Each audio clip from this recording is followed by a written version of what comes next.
This is the Weigh In podcast by Benoit Chestnut and the occasional pop-in Sebastian Romero. On this week's this week's Takedown Thursdays, an episode of the Weigh In podcast, we're going to talk to you about the NCAA Nationals. If you missed it, well, primarily we're going to be talking about, some of the interesting factors, and we're really going to be talking about Okie State here, and we're going to go over our men's wrestling draft a little bit. We'll go over how that went down, and from that, we'll be going over that, and that's about it. We'll talk a little bit of that and NCAA Nationals, but nonetheless, that is this week's Takedown Thursdays, an episode of the Weigh In podcast. So if we jump right into this one first, you all know what I'm going to say when I talk about Okie State. Jax Forrest just started something that I think we're going to start to see a lot more. Kid was in high school, lined himself up to graduate early, pulled his red shirt, which he said he was only going there to wrestle. He said if he was being red shirt, he wasn't, and now he's a national champ. That tells you that Jax Forrest is going to be really good. This is another thing we talked about. Okie State took second place in the team score. And you know what's crazy? David Taylor's in his second year. You talk about the building of a Cael Sanderson dynasty, and we talk about David Taylor. The year he knocks off Cael, I think is the year he's gonna start his Cael Sanderson run. I think he's not just gonna win it one year and get beat the next. I think he's gonna win it the one year and continue to win it year after year. And I think that because David Taylor's got a good group. You got a good group of freshmen that have come in now, and you think about in 3-4 classes when those guys are, juniors. I think Okie State is going to give Penn State a run for their guns, because when we look at how the whole tournament played out, there were not that many Penn Staters in the national finals like you normally see. Now they had a good number. Don't get me wrong. They had a good number. They had a good looking set, but what made Penn State stand out is the bonus points. I talked about this all year, and that is that bonus points make the difference in terms of wrestling. In terms of wrestling, we talked about it in terms of dual meets. We talked about it in terms of just tournaments. Bonus, and that's what was going to make the difference. And why that happened is it's very flat and simple. Bonus. When we talk about bonus, you talk about how well the bonus comes out. And for Okie State, they had a lot of bonus. But for that Okie State, they had good sets of bonus. But when you look at holistically, it was not to the level of Penn State. They had quite a few wrestlers fail to place. Not as many as Penn State. But we talk about when you're coming in and you want to stop that Penn State dynasty, you have to have as many wrestlers as possible placing. So that's kind of where I'm at. You got to get as many as you can, and you got to get a lot of bonus.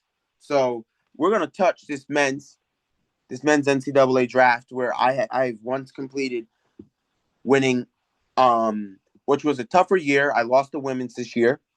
And I won the men's, and by tie breaking, we added up the scores, and I was ahead by scores after all that was added up. And I just would like to say that it is really a interesting sitch that I won the overall yet again. Last year I swept it, and it was no argument. I swept the overall. This year it was a little harder, but I won the overall yet again, becoming a two-time men's wrestling. I mean, not men's wrestling, but a two-time wrestling draft champion between the weigh-ins. So, I don't mean to gloat, but I'm building my own little Cael Sanderson dynasty. Two-time. But really, it's just me and the partner. So it's, it's not a true dynasty. But if we get into this, we're going to go ahead and break down this team Romero. They wrestled very well. And I will say that for both of us, this was a weight that we did not wrestle well. 149. He had Caleb Titus. I had Ethan Styles. Both of which did not All-American, which was surprising to me. And here's another one that kind of got us both. 197. Rocky Elam did not All-American for me. I'm like, hold on. Rocky Elam was for sure, but I had like my highest scoring wrestler was Jax Forrest. His highest scoring wrestler was PJ Duke, which PJ Duke was not. You look at all these wrestlers. So here's where Team Sebastian went wrong in their drafting in the best way it went. I'll bring it up to you. You look at he had 125. He had Nick Bazakis. 133 had Marcus Blaze. He had 141. He had Braden Davis. But Braden Davis did not wrestle well. He had 149. He had Caleb Titus. Caleb Titus did an All-American. 57 had PJ Duke. PJ Duke put up numbers. He had 6'5", he had Joey Blaze. He had both Blaze brothers. At 174, he had Patrick Kennedy.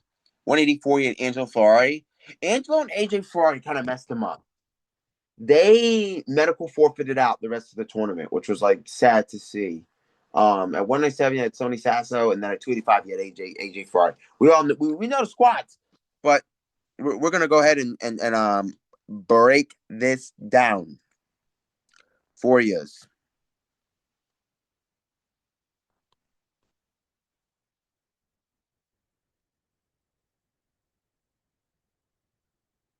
We're gonna go ahead and break this down for you because it was a tough you draft so well.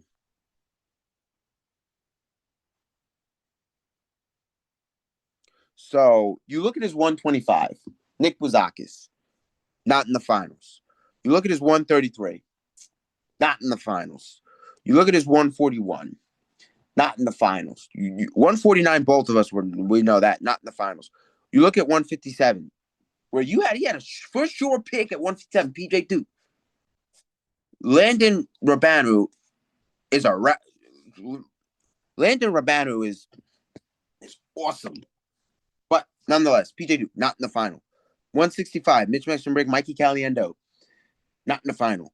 We're going to talk about Mikey Caliendo because that's another thing that we've been getting a lot of questions on now that I see his name. We're going to talk about that. 174, Patrick Kennedy, again, not in the final. 184, not in the final. 97, again, not in the final. 285, not in the final.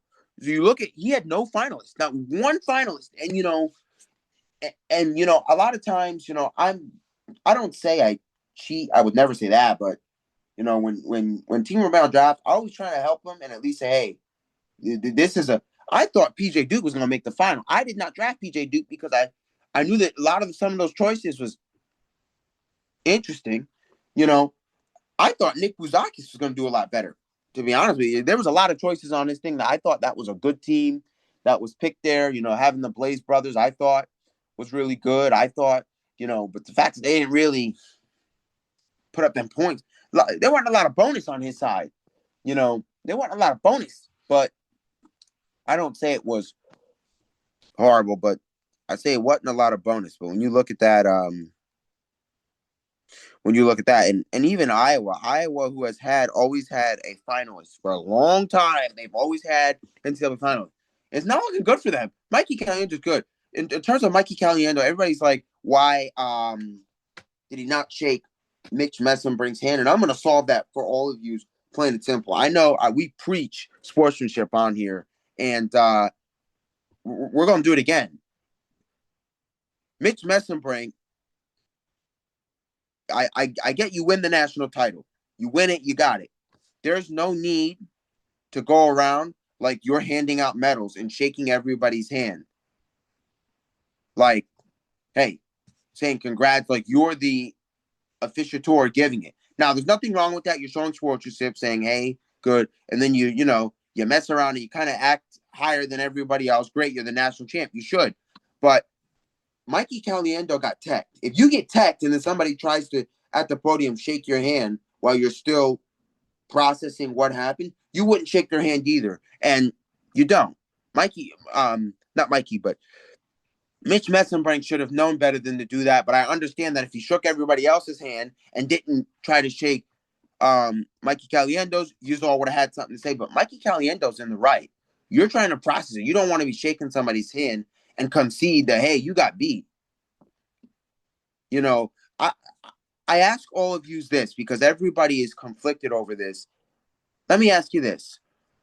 If Spencer Lee walked around after he beat Austin Dos Santos when they were juniors in the state final, walked around and was shaking everybody's hand, do you think Austin Dos Santos would have shook his hand?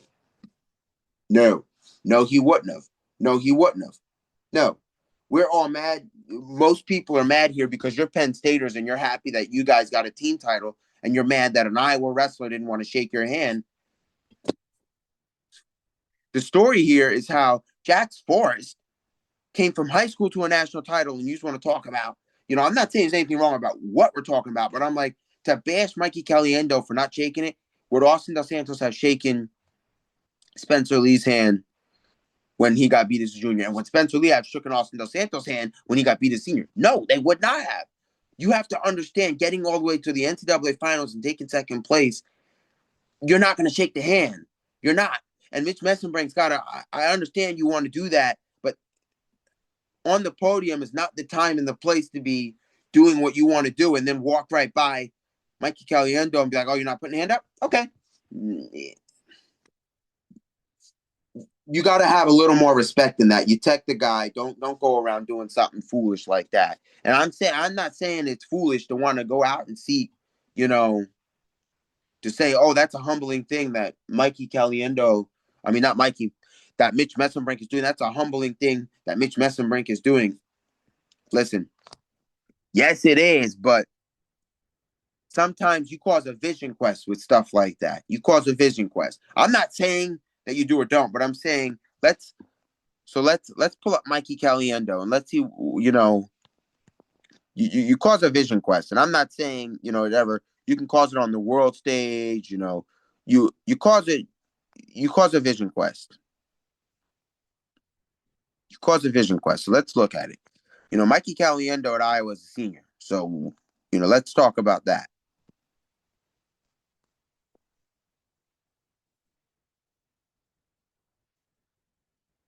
Let's talk about that. So let's see what we got.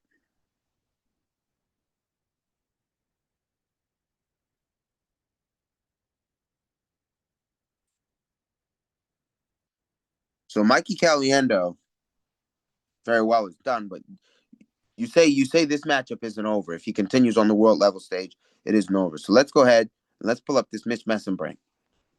Since he wants to kind of prance around. And I'm not saying there's nothing wrong. I'm just saying there's a time and a place for everything. And while everybody's trying to get up on the podium, take pictures going over there, and now you're purposely making Mikey Caliendo look bad because you're trying to shake all the hands and be like, oh, he didn't want to shake my hand. He already shook his hand at the end of the match. You don't need to shake it again. He doesn't have to shake it again. For everybody to be outraged that Mikey Caliendo's got no sportsmanship, yes, he does. First of all, he goes to Iowa, and that should tell you that already as it is. And I'm not saying there's anything wrong with Iowa. I'm saying Iowa is a great school. Iowa is good. But look at Austin Dos Santos. Look at who Iowa is. They've always been the big bad wolves of wrestling. And they don't care for that extra. Expecting an Iowa wrestler to shake somebody's hand after getting teched is just not saying Iowa's got great sportsmanship. I want you to all know that Iowa has great sportsmanship. Let me put that out there. But what I'm saying, expecting a wrestler after getting tech to shake somebody's hand on a podium while understanding he's taking second place, it's just not going to happen. And for people to keep bashing left and right, that this, that, hey, instead of bashing left and right, I'm going to start an issue. Although, when do I not? Go ahead. Get your kid in wrestling. Let your kid wrestle. Let him go get tech, take second place. No, don't let him get tech, obviously. But your kid gets tech and takes second place, and the kid walks around shaking hands. Your kid don't want to shake the hand. Are you going to tell him that was wrong, or are you going to tell him, hey, you just lost?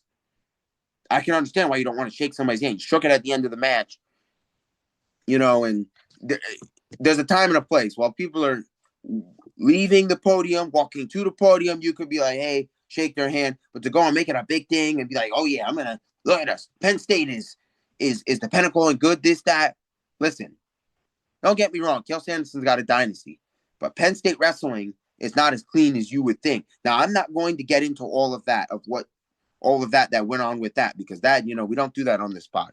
But I'm telling you, to go and look like, that the hands are clean there. No, the hands are not clean there.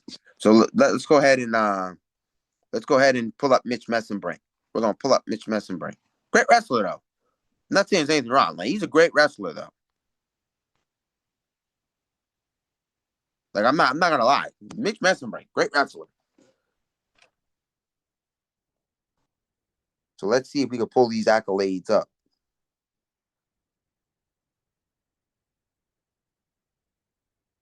So let's look at this. So in 2024, Mitch Messenbrink took second place at the Nationals. Took second place. So he's already been, that's what I like to say. He's already been humbled. That's my words for today. He's already been humbled. But this is my point. I know a lot of people are going to not agree with me, but I don't really care. This is my pod, and I will say as always I wish. I don't care. I don't really care. He lost to David Carr. I had to pull that one up for you, y'all. Now, let me ask you this. If David Carr was going around shaking hands, you think Mitch Messenbrink would have shook his hand? No, he got beat. He got beat 9-8 decision. I mean, it's a little different than being teched, but same time, okay, you've lost before. For you to get up there and be the way you are, there's nothing wrong with that, because you won it last year. You won it this year. He's like, it's the untouchable feeling. But I don't see wrong with what Mitch Messenbrink did. I think that everybody's going to confuse that. I'm not saying it's wrong to go up there and shake hands and say, hey, congrats on being up here on the podium. Congrats. What I'm saying is how he went about it, as far as everybody standing up there, they're getting ready to take this podium picture, and now you're going around shaking hands. I think you could have done it before and after, where you don't try to make Mikey Caliendo look more like he's just not a good sport. Because first of all, he got teched. Mikey Caliendo got teched, and in a year where you have to understand, Iowa as a program had one NCAA finalist. They didn't look good. You look at how many, like, you had. This is what surprised me. I'm going to talk about this too, because this is what surprised me. Dean Peterson is not an All-American. That shocked me. Like, this is what I'm talking about. Iowa had a rough year. A rough year, if you ask Iowa. Don't get me wrong. They did go ahead and beat Okie State early in the year at Paycom National Duels, which we will be excited to see next year. Nonetheless, I'm telling you, Iowa didn't have a good year. You had Mosama and Dean got dismissed from the team. You had now, don't get me wrong, Iowa did solid. Don't get me wrong, Iowa did solid. Don't get me wrong. I think Iowa had a good solid run. Don't get me wrong. So don't get me wrong. And in terms of team score, so just so we could get it, it was 181.5 Penn State, 131 was Oklahoma State. Nebraska had 100. Iowa had 92.5. You look at the difference between Okie State and Penn State, since that's a topic of discussion.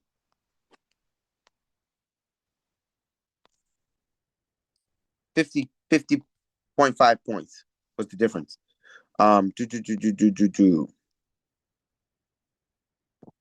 think it was crazy that if you didn't see, Shane Van Ness and Aiden Valencia was pretty good.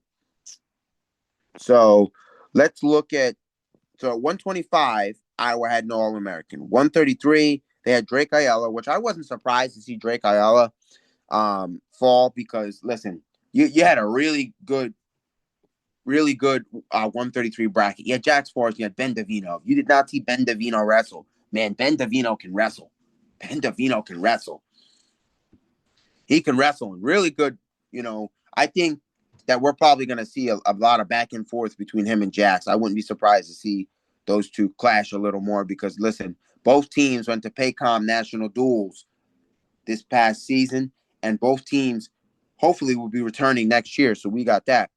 So you look at 141. What surprised me is Anthony Echeandia with 6th place. But listen, Sergio Vega did some wrestling. So you look at 141, you had at first place Sergio Vega. You had 2 Jesse Mendez, 3 Luke Stanch, 4 Brock Hardy, Carter Nogi at a 5, Anthony Echeandia at 6. Number 7,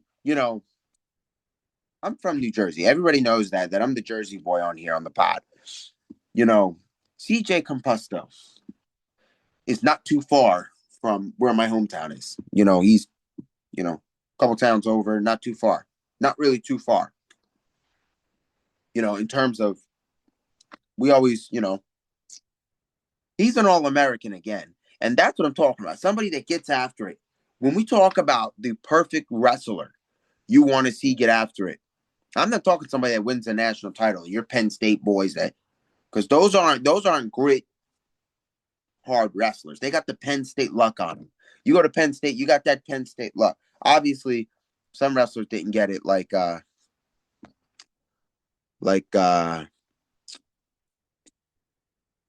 Robert Howard, but we won't mention names. Some people did not get that Penn State luck, and you know what? No. Robert Howard wrestled a lot of it. Braden Davis did not get no Penn State luck. Braden Davis didn't even All-American, and that's what I'm talking about. That's why I say this door was wide open against Penn State. You have Braden Davis. Let's look at how many All-Americans they got here. All-American national champ. They got an All-American at 125. That's one right there. You don't have one at 133. Actually, no, scratch that. You do. Marcus Blaze. That's 2. 141. They have nobody. 149.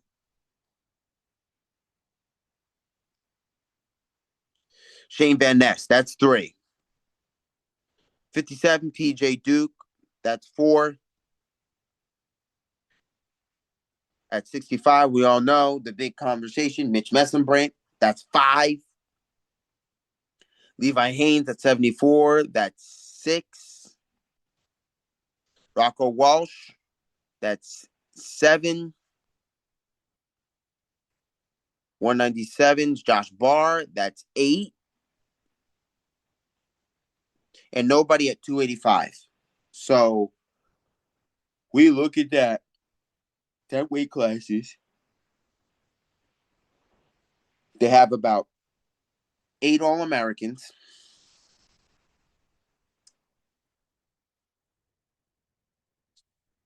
2 did not. And that tells you, and this is what's crazy about it. They had 180. Let me go get that team score again for you. 181.5 was their team score.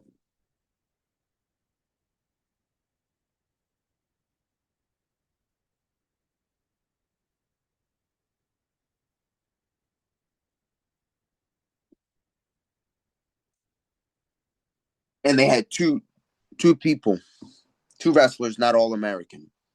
When I tell you that door is starting to get wide open for Penn State, it is starting to become wide open for Kelsey Anderson. Now, don't get me wrong, PJ too can wrestle. So the dangers of the Penn State dynasty, why I say it's on its way down. Luke Lillidahl looking great. But what's happening here is you're not seeing all these wrestlers just line up at the door for Penn State. Like you look at 133, they ended up with Marcus Blaze. And yeah, that's their 133. They had with Marcus Blaze. You think about what if they had Jax Forrest, but they didn't.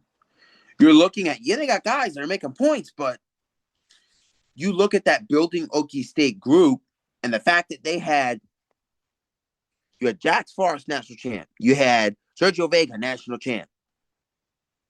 You had Landon Rubano, who or open the 57-pound weight class. If you don't know, Landon Rabanu made some noise, and I say that because he's national champ, and he was seeded, I'm pretty sure, 5. Let's find out because they got to hear. He was the 5th seed. He was the 5th seed. Landon Rabanu was the 5th seed. Landon Rabanu was the 5th seed. Like if that don't tell you no more than that, then I don't know what to tell you because Landon Rabanu was not a 1, a 2, or 3. He was a 5. Don't get me wrong. I mean, you can see a 5 seed make some noise, but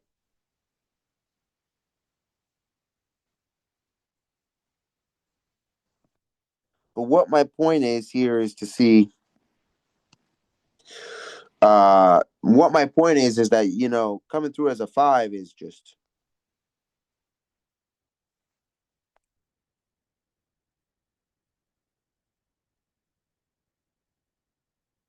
Let me pull it up for you. Rabanu. So let's take a look at Rabanu's way to a title. He started off beating Gavin Drexler of North Dakota State University, then beat Charlie Milliard of Minnesota. Easy stuff getting done. Now he faces Larkin of Arizona State, Caleb Larkin of Arizona State University. Sudden victory win. Then he faces PJ Duke. Ultimate tiebreaker. He wins an ultimate tiebreaker. And then he beats Antrell Taylor of Oklahoma State. I mean, of Nebraska. I'm sorry, guys, of Nebraska. Like, what? Who would have ever picked Landon Rabanu to win the national title? And mind you this, Okie State's winners, I'm pretty sure a lot of them are freshmen. So let me pull that up so we can figure this out.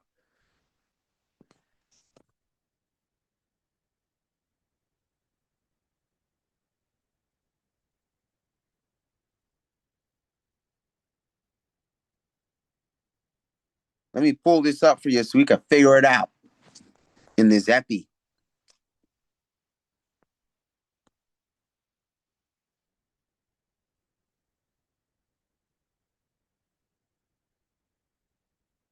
Yeah, Landon Rabanu, freshman. Sergio Vega, freshman. That's what I'm talking about. They had 3 freshmen win the national title. Look, if they could find 2 more to win, now we're talking Cael Sanderson numbers here. That's why I say Okie State. I know I say it every year that they're on the cusp of knocking off Cael Sanderson. I'm telling you, the way David Taylor is building that group, his first year as a head coach, he had a team trophy. Like, I'm not even gonna let's get that. His first year. And then his first year, he had a team trophy and he knocked off Gable Steveson, where nobody could knock off Gable Steveson. Everybody's trying to be Gable Steveson. Nobody can knock off. He knocks off Gable Steveson. We're talking about the sheer fold of wrestling going on here right now.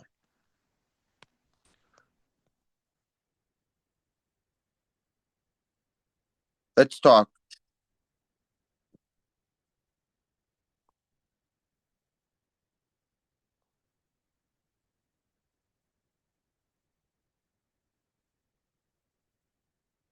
So last year, let me get it for you. Last year, he finished with a third place trophy. Third place trophy. This year, he gets a second place trophy. I don't mean to be that guy, but it looks like next year he's on track for that first place trophy. The group, and you look, he got 105. 102.5 points last year. David Taylor's group.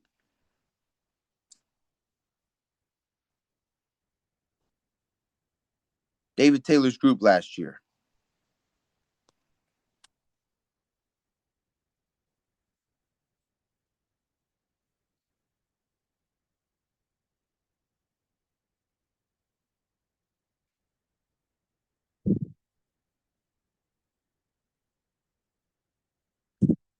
That's a huge way to go. David Taylor's group. So let's go ahead. And that's what they got last year, 102.5.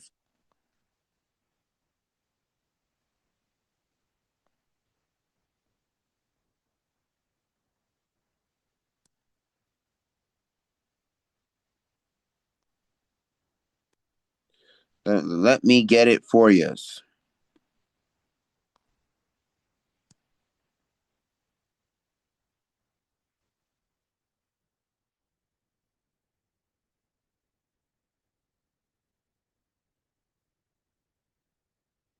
Let me get it for you.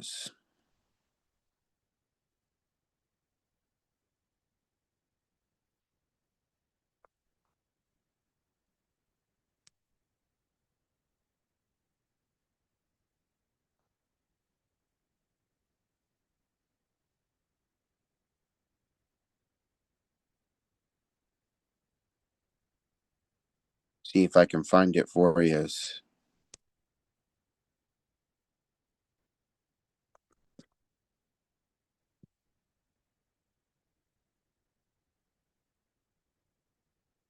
I'm looking for it, y'all.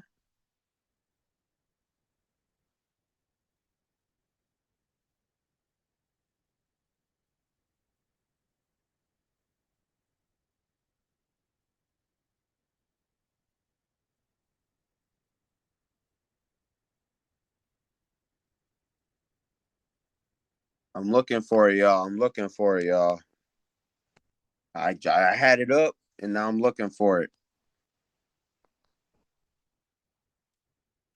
I know I had it up.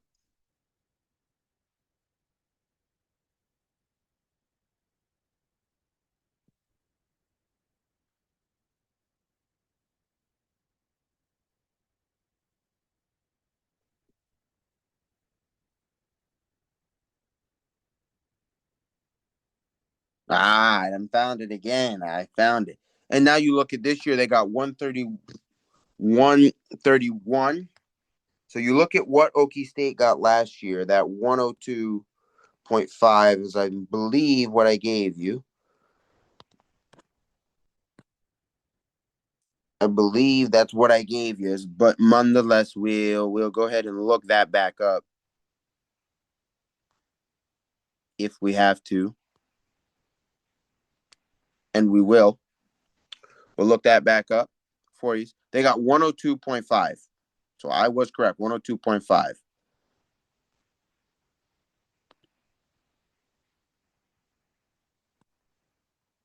That's a 28.5 point difference right there. And you know what that tells us?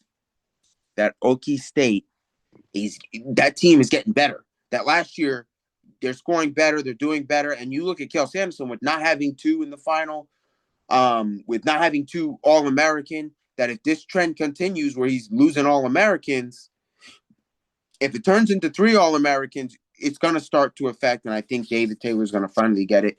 I think when he takes it, he's going to start his Kel Sanderson dynasty. I think in between there, he may lose a title or two, maybe right after he first gets his first one. And, but I really think David Taylor's bringing trophies over there. So, with that being said, we're in the end of the epi. I tried to bring us this Nationals recap epi as much as I can. Talking Nationals. Um, you know, and my second title in the draft. But nonetheless, this is Takedown Thursdays, an episode of the Weigh-In podcast. This is the Weigh-In by Benoit Chestnut and the occasional pop-in Sebastian Romero. Please like, comment, subscribe, share, and that's all I have for you today. Weigh-In out. The Weigh-In, where stories ignite.